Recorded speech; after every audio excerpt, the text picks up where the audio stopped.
Malam ini sesuai dengan format acara, saya akan menyampaikan pidato kebudayaan dan saya mengambil judul Martabat Politik dan Intelektual Martabat.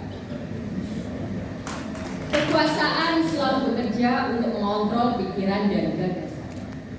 Mereka mengatur mana yang boleh dibaca dan mana yang harus dimusnahkan, mana yang perlu dipromosikan dan mana yang mesti diharamkan, apa itu yang benar dan mana yang dianggap menyesatkan.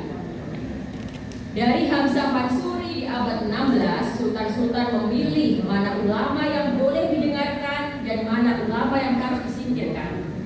Syair-syair Hamzah Mansuri dianggap sesat. Nama Hamzah tak tertulis dalam buku sejarah resmi Kesultanan Aceh. Dari generasi ke generasi, syair-syairnya terlupakan. Ketika penjajah datang dan mengambil alih kontrol kekuasaan, mereka tak hanya mengeruk kekayaan alam, tapi juga membonsai pikiran. Tak banyak dari kita yang mengenal nama Mas Marco Katoritomo, tak banyak dari kita yang membaca hikayat Kadirun Semaun dan berbagai karya lain yang kala itu digolongkan sebagai bacaan liar.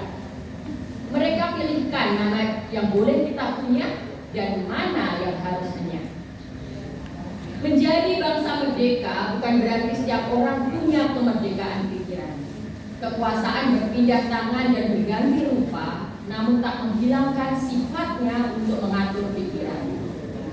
Atas nama semangat revolusi, jangan ada dansa-dansi. Begitu waktu Orde Lama dimulai. Mendengarkan Beatles tak boleh. Plus sempat menyanyikan Beatles lalu masuk bui. Yang melawan akan dianggap anti revolusi dan antek imperialisme. Ketika Orde baru berdiri, mereka pun menciptakan jargon-jargon baru. Tak lagi demi revolusi, tapi atas nama Pancasila dan pembangunan. Semua yang tak sepaham jelas-jelas disingkirkan. Yang dianggap akan mengganggu dibungkam hingga gagu. Dari Pramudia Anantatur hingga Arif Budiman, dari pentas puisi Rendra hingga konser Iwan Fals dan pertunjukan teater koma, hingga penyair Wiji Tukul yang hingga kini tak pernah kembali. Konon penculiknya saat ini sedang nyapres lagi untuk yang ketiga kali, bahkan 4 kali kalau nyalon wakil presidennya juga dihitung. Zaman reformasi ternyata tak sepenuhnya menjanjikan demokrasi. Munir dibunuh di atas pesawat milik negara. Hingga kini pun tak terbongkar siapa dalang dibaliknya. Di zaman ini pula ada pemuda yang diburu polisi hanya karena menggambar wajah Presiden Jokowi. Memang bukan wajah biasa, ada tulisan 404, anak internet pasti tahu. Artinya apa yang Anda cari tidak ditemukan. Tapi apa yang salah dengan itu?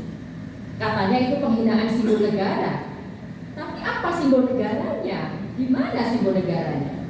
Sementara di Tangerang Selatan ada pemuda didatangi polisi di rumah hanya karena menulis Tuhan aku lapar. Sejak kapan rakyat tak boleh sambat? Apalagi ini bukan sambat ke pejabat, ini sambat ke Tuhan.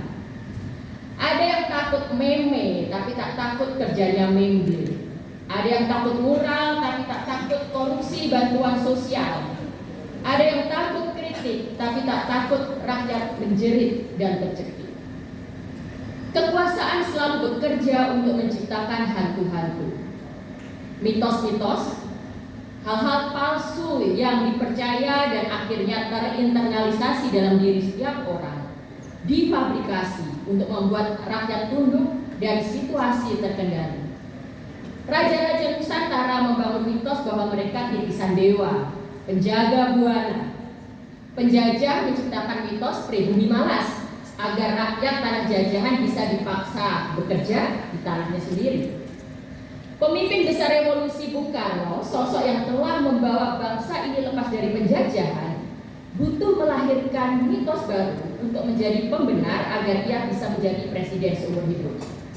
Soeharto tidak akan bertahan 32 tahun tanpa ada hantu-hantu Marxisme, komunisme, tanpa ada mitos Bapak Pembangunan. Ini di era Jokowi, sebagaimana video saya yang akhirnya viral dan membuat saya bisa diundang di sini bersama para senior budayawan. 5 mitos di era Jokowi: mitos pemimpin baik, mitos setiap orang memiliki kesempatan yang sama, mitos pemimpin muda, mitos pemimpin gomoy, dan mitos presiden netral. Saya nggak akan membahasnya lagi, silahkan cek di Google, di YouTube. Produksi propaganda mitos tak bisa dihasilkan oleh kodongan senjata dan kekerasan. Sesuatu hanya bisa dipercaya ketika dia menyusup pelan, membuai, menghibur, disebarkan secara masif dan sistematis. Fabrikasi mitos tak akan berhasil jika hanya dilakukan penguasa. Propaganda dan mitos hanya bisa bekerja jika diproduksi bersama dengan kelompok intelektual, seniman, sastrawan, pembuat film, media massa, atau zaman sekarang juga ada selebriti sosial media alias influencer. Kita-kita yang ada di ruangan ini adalah bagian penting dalam penyebaran mitos, fabrikasi propaganda, dan produksi pengetahuan. Pada setiap periode kekuasaan, pengkhianatan atas suara nurani dan kebenaran terus dilakukan oleh kelompok intelektual. Atas nama pengaruh yang lebih besar, atas nama tawaran jabatan atau sekedar bayaran uang, mereka bukan hanya tunduk menyerahkan diri pada kekuasaan, namun juga menjadi bagian mesin yang memproduksi propaganda dan mitos-mitos. Di era ini, saya akan menyebut intelektual-intelektual seperti ini adalah intelektual martabak. Intelektual martabak adalah para intelektual yang kehilangan martabat, bekerja dan bersuara hanya agar bisa ikut mencicipi potongan martabak.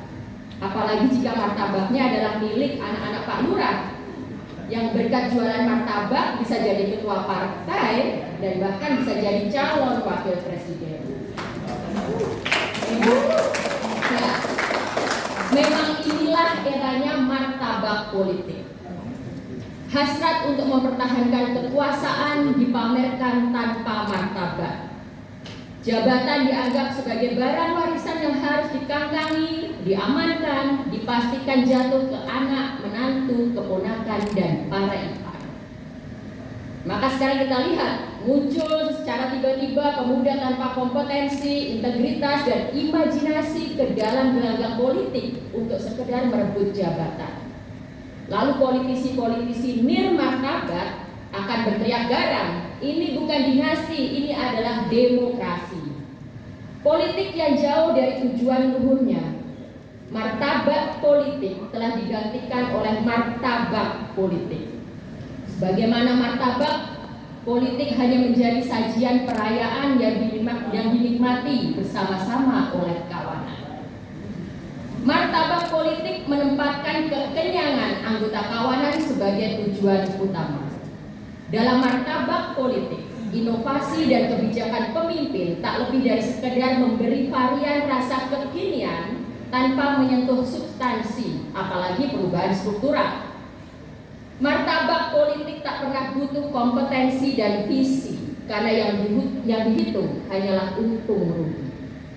Ketika martabak politik telah jadi ideologi, pada mereka yang tak berada di meja perayaanlah harapan bisa dititipkan. Pemuda-pemuda yang tak terlahir dari keluarga pejabat dan politisi yang telah selalu peduli dan mengabdi untuk orang-orang di luar keluarga sendiri. Ketika martabak politik telah jadi ideologi, setiap suara kita dalam pemilu kian berarti. Hanya suara kita yang bisa membalik martabak agar politik kembali punya martabat. Terima kasih.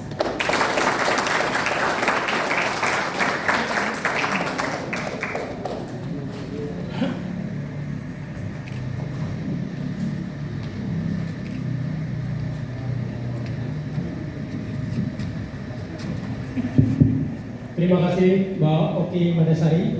Padat, singkat, jelas, dan kita dapat wawasan dengan itu. Saya seperti Ketua MPR lagi,